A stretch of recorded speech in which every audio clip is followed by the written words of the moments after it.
Hello, everyone. Welcome back to another episode of Open Up the Workforce. I'm your host, Ahva Sadeghi, co-founder and CEO at Symba.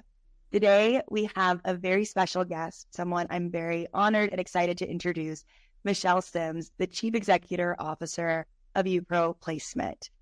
Michelle has been one of our partners and a true champion of Symba and is a champion of truly women in leadership altogether. You're someone I truly am inspired by, your role model in the space, a true amazing actor. And so much of the work that you do drives incredible career paths for skilled individuals through alternative routes. Michelle, can you share with our audience a little bit more about your amazing career and what has led you to becoming the CEO of YUPRO Placement? I can. And thank you so much. I'm thrilled to be here because when I look at your past guest list, it is incredibly impressive. And so thank you for having me. So where to begin? When you get this question about your career, I think the very first job I had was unpaid and watched my little brother his entire life. And so I was a babysitter. And so the very first job that I had as a paid employee was a day camp counselor at the YMCA. And I did that for many summers, and that was 6 a.m. to 7 p.m. I think that instilled an incredible amount of work ethic, but mostly supporting all of the amazing working parents out there, of which mine were. And so certainly really instilled a really incredible work ethic. And then fast forward to my professional career, and I've been a salesperson, I've been a manager, I've been a teacher, I've been leading myself. I've been leading teams, right? I've been leading students, all with the lens for everyone I touch to meet their full potential. And so what I actually think happened is YUPRO Placement found me, and it's been an incredible journey. I was on the board of directors prior to taking the CEO role in March of 2020. 10 years. It feels like 10 years, doesn't it? 10 days before the pandemic hit and the world shut down. So it's been quite a ride, and I am still standing today and very privileged to be leading YUPRO Placement. That's incredible. And I love what you said about helping people reach their full potential. And sometimes that's almost unlocking that for people to realize their full potential. And it's really powerful. Since I've known you, I've seen YUPRO Placement making big waves. You are disrupting the status quo, shaking things up in the industry. I'd love to hear and have our audience know a little bit more about the impact and the scale of the work that you're doing. I would be happy to share that. I think the piece about disrupting the status quo is great. And so I'll get there. And I think it's important for your listeners to have a high understanding of what our business model is, because that is the foundation of how we're disrupting. Our founder, Gerald Chartavian, was very forward-thinking and quite a visionary. We are owned by a nonprofit organization called Year Up, which Gerald founded. And so for 25 years, Year Up has been their mission, and now our shared mission is to close the opportunity divide. And so there is an amazing training and development program for young adults, historically underrepresented young adults, that complete a very robust 12-month training program. And then 10 years ago, Gerald had this vision of the 28,000 students that we've served over this period of time need lifetime career support and need a place to land every time they need a job. And here we are. So organizations such as Bank of America, American Express, Merck, and so many other prominent organizations support Year Up. And from that, we support those organizations with additional job placements for them having access to talent for a lifetime from the program. And so breaking barriers, really, as you say, disrupting the status quo, we have a lot of support with companies helping us do that. But it sure is fun to break some barriers every day at work. Absolutely. And it's so powerful to hear the story of the founder and also how that led to the development of your work, that it doesn't just stop here after the 12 months or this period. Really, when we think about supporting talent, it's holistic, it's long-term. And I think that's why it's so critical that you have employer partners at the table. Sometimes I can look at some initiatives and programs and I ask, where are the employers? The employers need a seat at the table, right? If we're thinking about longer term placement, if we're thinking about the skills that are actually needed, how do you kind of engage with your employers in this process? Well, I will say, and I'm confident you've heard the term and I've seen you post about it and what you stand for in opening up the workforce. Part of the breaking barriers and breaking and disrupting the status quo and working with employers is getting employers to look at their talent acquisition strategies differently and base building a strategy on skills versus proxies for skills, right? And so skills-based hiring or skills-first hiring is gaining momentum and awareness. It's gaining momentum because we have some great employers that are leading the charge in skills-based hiring. Merck, being an amazing partner of ours, created an entire division of their skills first initiative and going through every department and looking at how do we break down barriers to hire talent, match them for the skills to do the job. And so non-specialized entry-level roles don't necessarily need a 4-year degree, but yet we've been using that piece of paper, that resume that has the 4-year degree on it as a proxy for skills for decades. So what we're working with with employers is we have a talent community from our nonprofit partners, Europe, and many other partners that our talent have skills through alternative pathways, right? So we're working with them to say they have community college hours, maybe they have been in the military, they have incredible training programs such as Europe. There's privately funded training certifications that you can get. Grow with Google has amazing certifications. And so employers that see that they need to open up their workforce and look at skills versus degrees is where we start. They have to be willing to look at it. And that's more employers like Merck. If we can get big employers to do this, others will fall in place, right? That's how it works. So really that's the starting point is who's willing and able and ready to have the conversation about breaking down some of those barriers or those non-specialized entry-level degree or entry-level job, where can we remove the degree? Absolutely. That paints a great picture. And I'm excited to share. We actually have Celeste Warren from Merck, the Chief Diversity Officer, slated to be on this in a couple of weeks. So I just connected with her recently and she was telling me about her experience in Davos and some of the exciting things in the works. And I think that when you share some of this effort, I believe this is the future so much. So I completely agree. And I'm excited about this.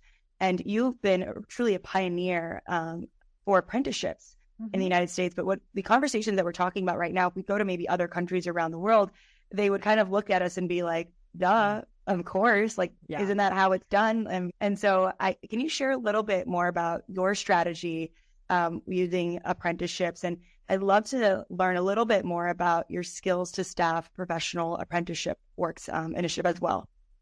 Sure. And you're right. There are many countries in Europe that look at us and scratch their head because it is a standard practice from elementary, middle, high school for talent to move right into an apprenticeship program.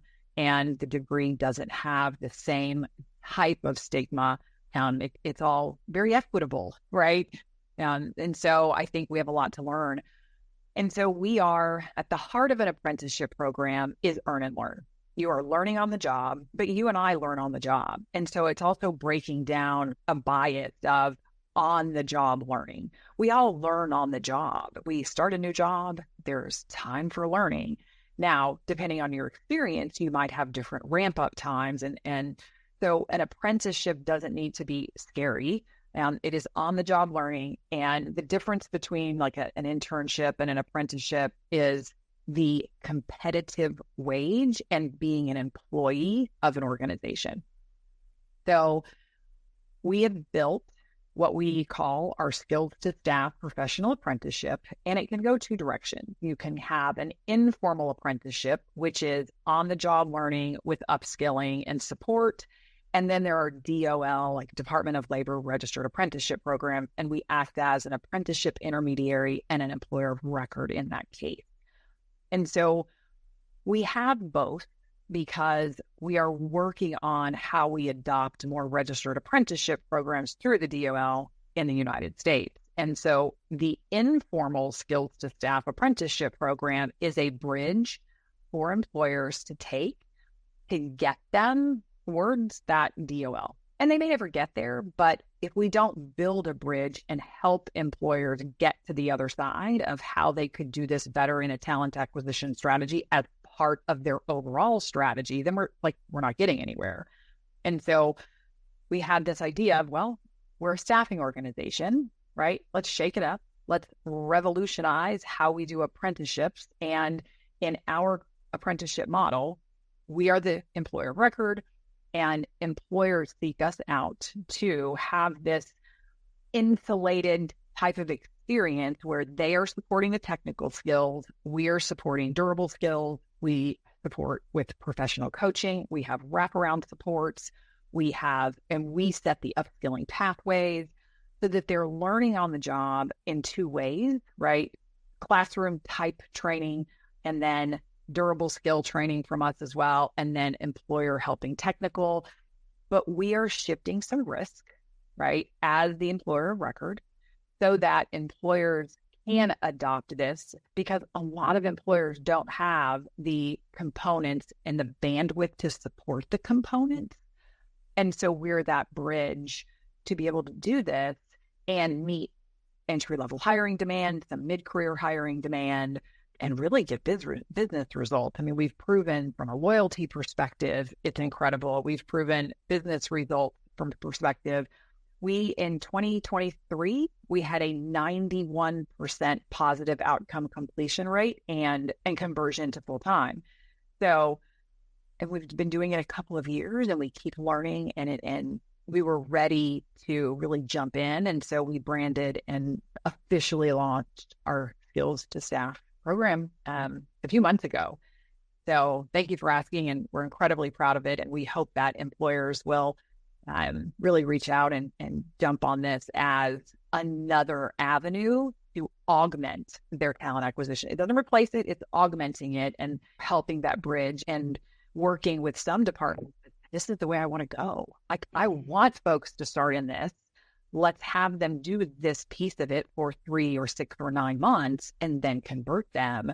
And it really takes, again, some of the risk and some of the burden off of them while still meeting their hiring demand and getting results.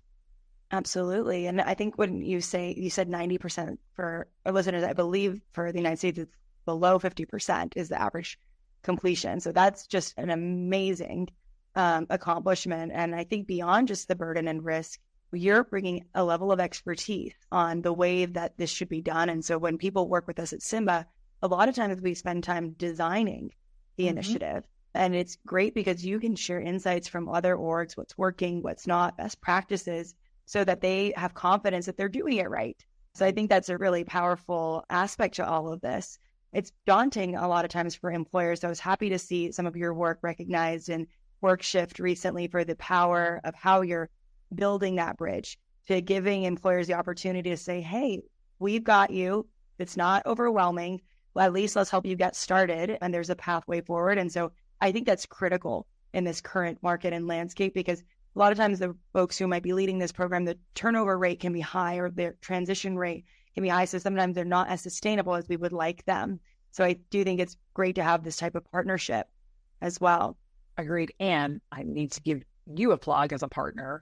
You were there early on when we started learning, right? We met and you were building your technology, and you've been an amazing partner in helping us look at how we support apprenticeships on the job, right? And all of our apprentices have access to your tool, and we've created community in there. And so you have been a champion from day one. So thank you. Thank you. That means the world. And you're definitely power users on the platform. And it was really great. And I remember we first connected, it was really to get product feedback from you as someone who worked with partners. And you said, wait, I think we could use this. And you were really so quick to say yes and move forward. So truly a champion of innovation and technology. It's really means a lot to us. And I think part of this also that it's really important for companies and thinking about how they adopt the skills first approach for the first time. It can be also very daunting and challenging, right? Because we had a way, right? It was that certificate. That was the way that we do things. So we trust an institution when you come out of it that things have been done and now we can hire this individual. So it is kind of a restructuring. So would love to get your thoughts on what are some of the common pitfalls employers should avoid when doing this? I know that's a great question. And I think the biggest pitfall is really not aligning talent acquisition strategies with overall business strategy. When talent acquisition is not at the table, right? When they're not right there in line with, all right, here are our revenue goals, here are our profit goals, here are our social impact goals, here are all of the pieces of everything we do.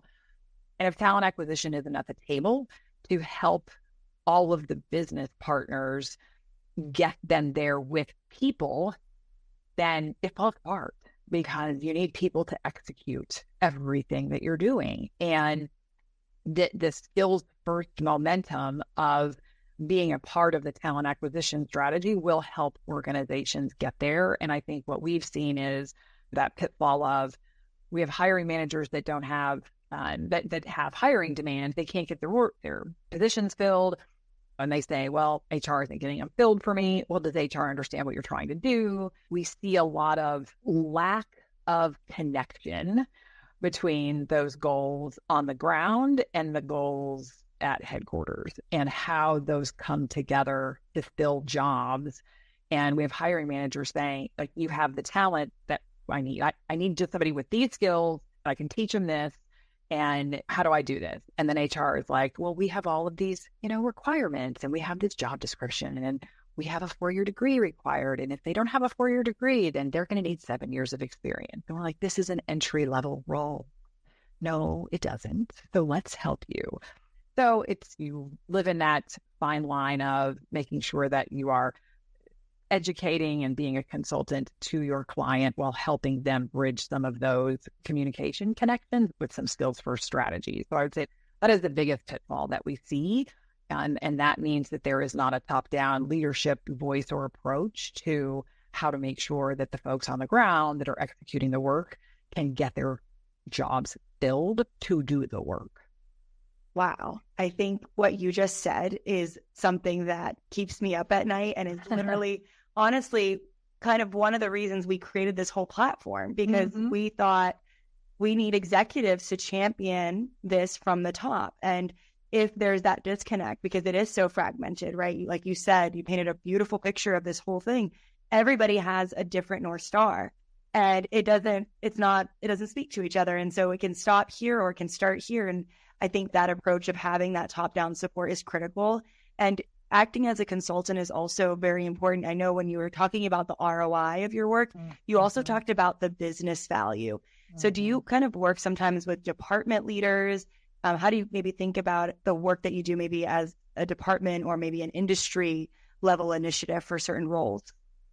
Yes to all of it. And typically we find a department that is the champion before a leader. And so we help that department manager with aligning skills for the job that they have open and presenting talent that have been skilled through alternative pathways to get that role. And we say start small, right? Like if we're going to build momentum and we are going to gain some traction and support from leadership, then we need success stories. And so they hire our talent, which is great, right? They're able to fill their order, their open requisition order. And then the magic begins, supporting professional development, placing talent on an upskilling pathway, right? Doing the check-ins. It is a full suite of a program that allows for success. And when they can show leadership that they've hired somebody without a degree and they've been successful, then you start to get traction. So we say, start with one role, align the skills with that job. Let's place folks in that job. Let's get traction. Start with one and then go to 2. and then go to 3, right? So, and it's not for every job. And we are talking about non-specialized entry-level mid-career roles where there are transferable, durable skills and talent have gained training and certifications through other means, but they just don't have the 4-year degree, right? Now, the other way is top down, because we've done both. Top down does tend to have a different message. So a skills first approach from a top down messaging is supporting DEI initiatives, because one thing we haven't said is when you remove a 4-year degree from a job opportunity, you are opening up your workforce, because statistically, Black and Hispanic workers have a lower percentage of 4-year degrees than our white workers. And so instantaneously removing that and building equity into focusing on skills, we've broadened the talent pool, right? We now have a more diverse talent pool to support, and we are building equity in job opportunity in that organization, right? And that tends to be the approach from the top down, because if they can see that and they can see how it can really target their inclusivity goals and their culture, now we're cooking with gas. And that has to permeate throughout the organization for it to be successful. I appreciate both perspectives that you shared. And it's like a win really for everybody involved and engaged. And I urge our listeners, especially employers, to take that call to action. It just starts with one. Give it a shot. It just starts with one. And so it doesn't need to be this overwhelming launching with 50 or plus apprentices. It can start with one. So I feel like that's a really great message to leave this podcast with. But I know we have a little bit more I want to talk to you about, because you mentioned diversity, equity, and inclusion. And recently we've been seeing some of these initiatives under some heat in the news. And I know we've seen Mark Cuban come out with a very bold message, and some other folks. So would love to get your perspective on what you're seeing in diversity, equity, inclusion, things that you're optimistic about and maybe what you're concerned about in this current moment. Yeah, statements are a funny thing, right? And I think how we have approached the entire climate of DEI is the focus on the inclusivity, because focusing on inclusivity and creating opportunities for our entire working population, the result does end up being diversity, right? So just the stats on 4-year degrees, right? That opens up a broader talent pool, and being more inclusive of who you are considering to work for you will result in having a more diverse workforce. So for us, from a mission and vision in supporting historically underrepresented talent, that's the message that we send, right? And stand very firmly in that. So what are we seeing? We've seen a shift of talking more boldly about DEI in 2020 and 2021 and 2022. And it has lagged in that now folks are so focused on skill gaps and lower graduation rates from college and the aging population. So certainly some of those symptoms that have come out of the pandemic, that is what we see hiring managers focused on. And we keep the DEI conversation alive and do our part, because that's all we can do, right? So we do our part with keeping that very front and center of what we do. So I would say what concerns me is if companies don't figure out how to be more inclusive with skills-based hiring, they will be left behind. And it will only hurt communities that we serve, right? And we will continue to have division in the workforce and in communities. And until we can really build a skills taxonomy that everyone is using to consider talent, then we will continue to have divisiveness. And so, again, just doing our part is the best that we can do every day. Yes. And you shared multiple examples of how you would talk to a hiring manager versus a department leader. And we see that oftentimes when we're approaching organizations, there's a story for every individual. Mm-hmm. And I think just as human beings, we're all motivated by different things. So it makes sense. And I think inherently in your work, you are promoting diversity, equity, inclusion by your actions. And like you said, that's the leaders who are going to win are the ones who are adopting these methods right now, because we don't have a big enough workforce if we're going to only recruit one way. And that's not how innovation is created. We're stifling innovation if we only recruit people who've come through us in one way. So even at Symba, we have folks on our team who have not gone to a 4-year degree. In fact, one of them that we brought on, I didn't even know because she was pretty senior. So I didn't even think to ask what college you went to. I found out really after the hiring process, which was kind of funny and surprising to think about, but I really wasn't looking for it. Well, and kudos to you. Like, if she's qualified for the job and she had the skills that lined up for what your organization needed, then I'd say congratulations to making a great hire and not even worrying about a piece of paper or what the piece of paper said, right? Of course. I mean, she had over 10 years of experience, and the experience with the revenue and the impact spoke louder than anything that piece of paper could have told me, to be honest. So that was really critical and important.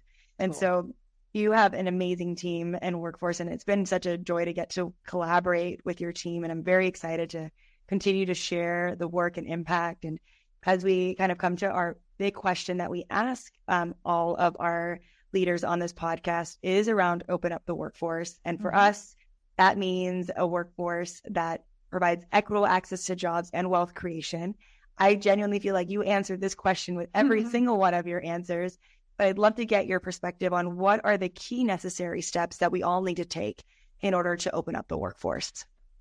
Well, I think the first step is self-awareness of our own biases, right? We can talk about skills-first hiring and skills-based hiring all day long, but until we deal with our own bias awareness and unlearning how we have determined who has skills or not, right? There's bias in that. And it's not any one person's fault. It's like, okay, well, let's be aware of it, because we've been doing it a certain way for decades. And we can't expect that we flip a switch, but it does take intentionality today, because how we are making decisions today and how we're building our talent acquisition policies and practices will matter in the decades to come. And we've got to start somewhere. So we're starting here. Yes, I appreciate that. You're planting the seeds and for a bigger and brighter future, and really educating so many organizations to follow suit at scale. And we need that more than ever. I'm excited, and we're doing this podcast during January. So I want to hear what's on the horizon for you and YUPRO Placement this year. Oh, so many things. So we turn 10 this year. Wow, congrats. So, I know. So March 6th is our 10-year anniversary. And let's face it, you know this, you're a startup. Less than 30% of organizations make it to 10 years. And so I hope to be talking to you when you get to your 10 year. We can have another celebration, and we'll be doing podcasts in space by then. No, but it's super exciting. So as a 10-year celebration, we're actually relaunching our Skills First Jobs Now campaign. And we are being very innovative in the staffing industry and launching a no-fee job board membership to employers that are committing to skills first practices, and they will be able to post their jobs free. And the only requirement is that it cannot require a 4-year degree. Wow. Yeah. This doesn't exist. And for new talent that come out of the Year Up program, we have 2 classes of grads that come through every year, and the graduation class that actually they're in process of graduation. They graduate January and July about every year.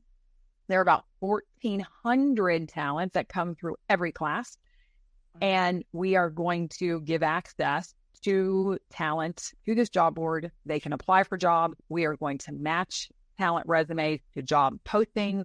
We are going to give open access to employers that are the members, and they will be able to hire these folks at no fee, which is also something you don't hear staffing companies say.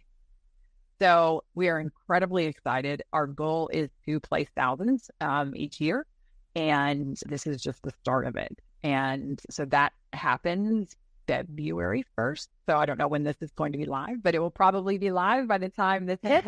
And so we can celebrate that. And then we are going to do a couple of other exciting things as we approach our 10 years. But yes, revolutionizing access to early career talent through a no-fee job board, with the only requirement being no degree. That's amazing. We need that. And I can't believe that doesn't exist. It's so incredible. And February 1st is just around the corner. So this is really exciting. You are working on so many great initiatives. How should our listeners get involved? How can they be a part of this movement that you've created? Well, first and foremost, if you are an employer listening and you have non-specialized entry-level mid-career roles that you would love access to an incredible talent community, please reach out to me directly. I'll connect you with our team. I'll have a conversation with you. And if you have listeners that are nonprofit organizations that support workforce development for historically overlooked talent, maybe you have a training program. I mean, we have over 30 nonprofit organizations that we support in putting their talent to work.